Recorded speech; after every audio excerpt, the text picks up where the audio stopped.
Looking for a little peace and quiet? Didn't think so. Ladies and gentlemen, the name is Bond. Black Bond? Brown Bond? Well, listen, enough of the frivolities today. I'm going to show you a couple of quick clips from last night's IO Interactive Showcase, which was pretty good, actually. I've got to say, there were some embarrassing moments on stage. I'm going to cover those for you, but me and my faithful assistant, Miss Lovely Alexa Bliss, I like to call her Miss Moneypenny or Penny with Monies, if you know what I mean. But without further ado, folks, and don't say I never told you so, because the new James Bond game coming out next year is for the, wait for it, oh no, we're going to say it, get ready, in unison, modern audience.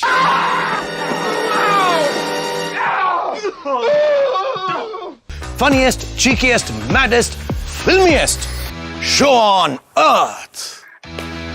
A show ka title hai? Yes, hallelujah, it's the video show. And now, the man the BBC calls Jason King on Kung Fu Hot Dog. So here we are, ladies and gentlemen, at the IO Interactive website itself. First Light 007, earn the number, which is all fine and dandy. 007's highly anticipated return to video games features a standalone reimagining of 007. Now, the funny thing is, I'm wondering, like, when they were crafting this game, and obviously IGM had some involvement, did Amazon know at the time that they would actually acquire the full rights from Barbara Broccoli to go ahead with this game? Because everything seems to be in motion, almost parallel with what the first 007, this is going to be a reboot from Amazon, is going to be like, and it seems that this video game potentially is lining up with that. If you see the sponsors on this game, is Jaguar, Range Rover, obviously Amiga watches, other clothing brands that Bond is wearing. The only one missing is Tom Ford, which I find very peculiar, but we'll carry on. A reimagined origin story. So the character of John Greenway, as voiced and mocapped by Lenny James, is a brand new character. It's Copenhagen, Denmark, June the 4th, 2025. IO Interactive, the award-winning developer and publisher behind the globally acclaimed Hitman franchise. And it was good to see, is it Daniel Bateson, the actor who plays Agent 47, was on stage. He was David Bateson.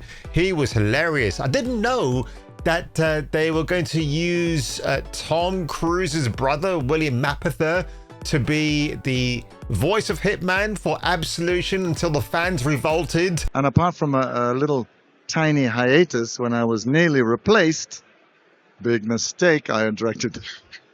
Anyway, don't mention the war. That no, but that again, what was extraordinary about that issue was that it was the fans that IO Interactive are extremely good at listening to the fan base. And when they went, nope, we're not having it. We're not going to buy the pre-order, you know. And when 3 or 4 months later, they went, okay, let's bring him back. We're pouring our energy and passion for the franchise into creating a cinematic adventure that pushes the boundaries of what James Bond, the game, can be, while telling a fresh new story. The CEO of IO Interactive, Hakan Abrak. IO Interactive will develop and publish a reimagining of James Bond and his origin story with 007 First Light, and hopefully not the first or last fight or flight, and is currently under development under a new IP codenamed Project Fantasy, which I find very interesting that they all actually coded that, because we've got it as First Light. I don't know, unless that's a spin-off or some kind.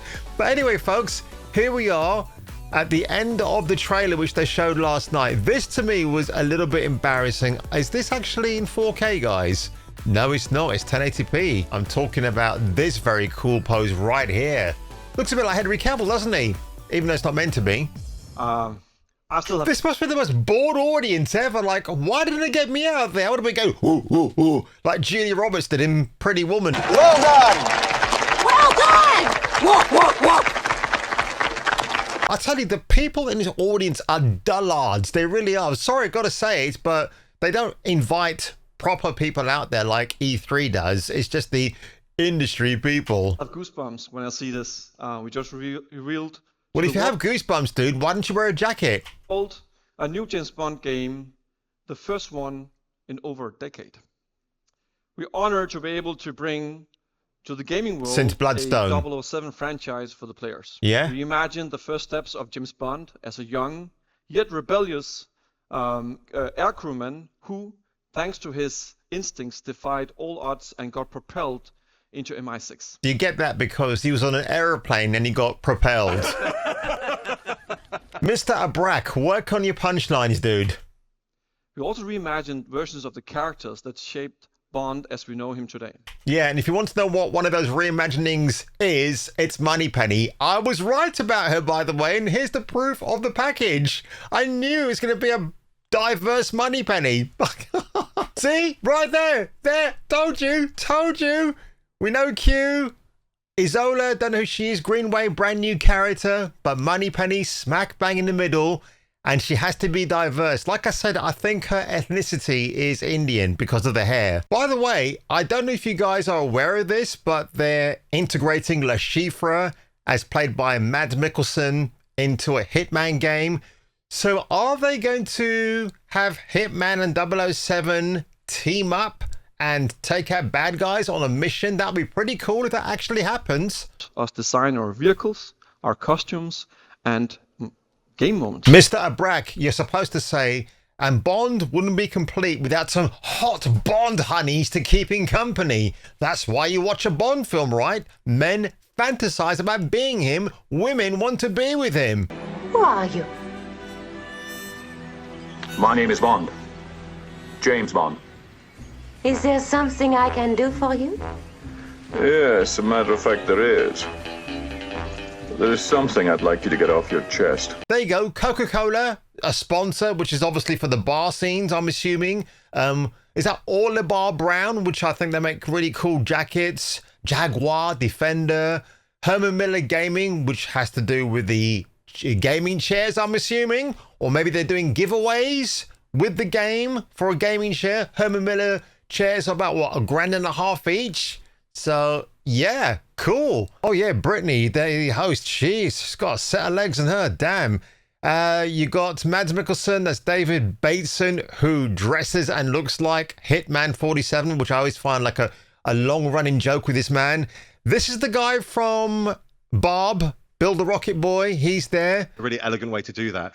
As you're playing the story, you encounter these portals and they give you a glimpse into... I actually felt a bit sorry for him. He did a good job, actually. He did a good job standing in place for Benzies. I think Benzies would have been under a lot of scrutiny if he were to show his face. But let me show you this bit here. It was actually a funny bug I saw in the game earlier on. I think it's round about here, actually. Straight into a mission from the latter third of the game. And at this point, Jacob Diaz, our protagonist... Oh, look at that. He's not holding a controller in his hand. Oh, my gosh. I mean, wow, CD Projekt Red. Perhaps if you actually went out on stage like you did on Tuesday and showed the world your Unreal 5 engine garbage series version that looks nice now, but should look horrible later on, should have been like this dude right here.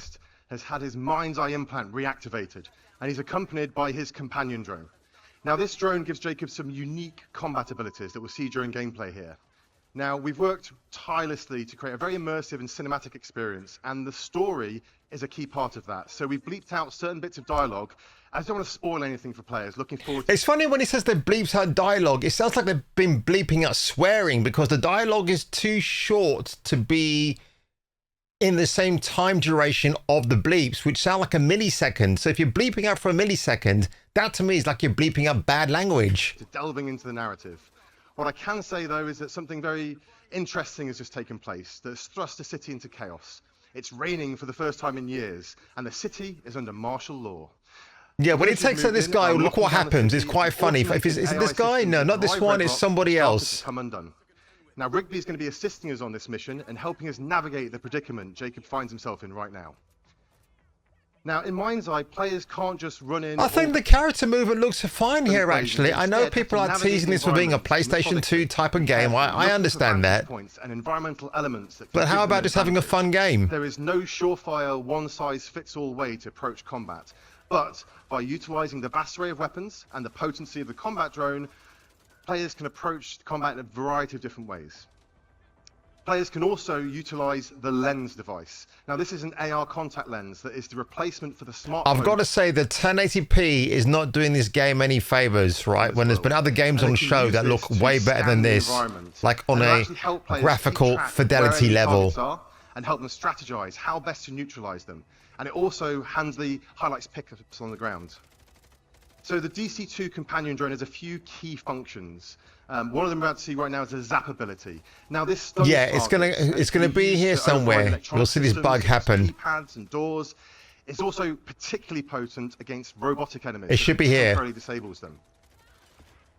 Oh, I see. So maybe it's not a bug because the drone actually just smashes him towards Jacob. Okay, I thought it was a bug at first. I mean, overall, this gameplay was fine. It didn't get me more excited than I should be. They were talking about the fact it's a linear game, which I said it was. And I'll just let this carry on playing, actually. I'm just going to mute it here. I think the presenter for MindsEye was a little bit nervous in places because, again, he's obviously aware what's been going on with the... I mean, this game alone, I think people will talk more about the drama behind the scenes goings on with MindsEye than the actual game itself, which is such a shame. They should have left this to cook for a bit more. Maybe make it as a mid-autumn or winter release, right? When probably might die a death, which is a bit of a shame, to be honest. But then again, what I've seen here, it's okay. It's not terrible. And again, for the modern audience games, which this doesn't seem to be bowing towards by any stretch of the imagination, I think they're trying to follow the example of Space Marine 2 from last year. And remember the whole thing with Matthew Cart saying they wanted to go back to good old-fashioned games to make you feel manly and a bruiser in a game, right? That's what they wanted to bring back here. And for some reason, that message with MindsEye hasn't gone over too well with the audience. I think the people are just wanting to shit on this game. And I get it. Half of you, my audience, I'll give it a try. And the other half are like, oh, we don't know. You got the Arcadia mode on the PC version of the game where you can expand your environments, build your own scenarios, go at those Jacob Diaz and have your fights. You don't need experience to build these blocks together and get your hero to do whatever. But that's it, folks. I thought I'd give you a quick breakdown. Yeah, the Bond game is filled with DEI and ESG nonsense. All aligns with what Amazon are doing at the moment. I'll be curious to see how that's received. But of course, I had to make a video about that today, folks. And if you do end up enjoying this today, and hopefully my ballerina review will be out today as well, make sure you give it a like, smash that subscribe button, and I will catch you catching me for the return of the next video. And they actually, the leadership of IO Interactive put their own jobs on the line in doing so, because at that point they were owned by, I think it was Square Enix. Yeah.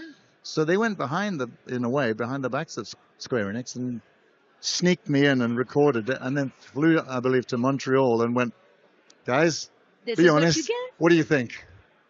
And they went, okay, yeah, we'll go with the bald guy.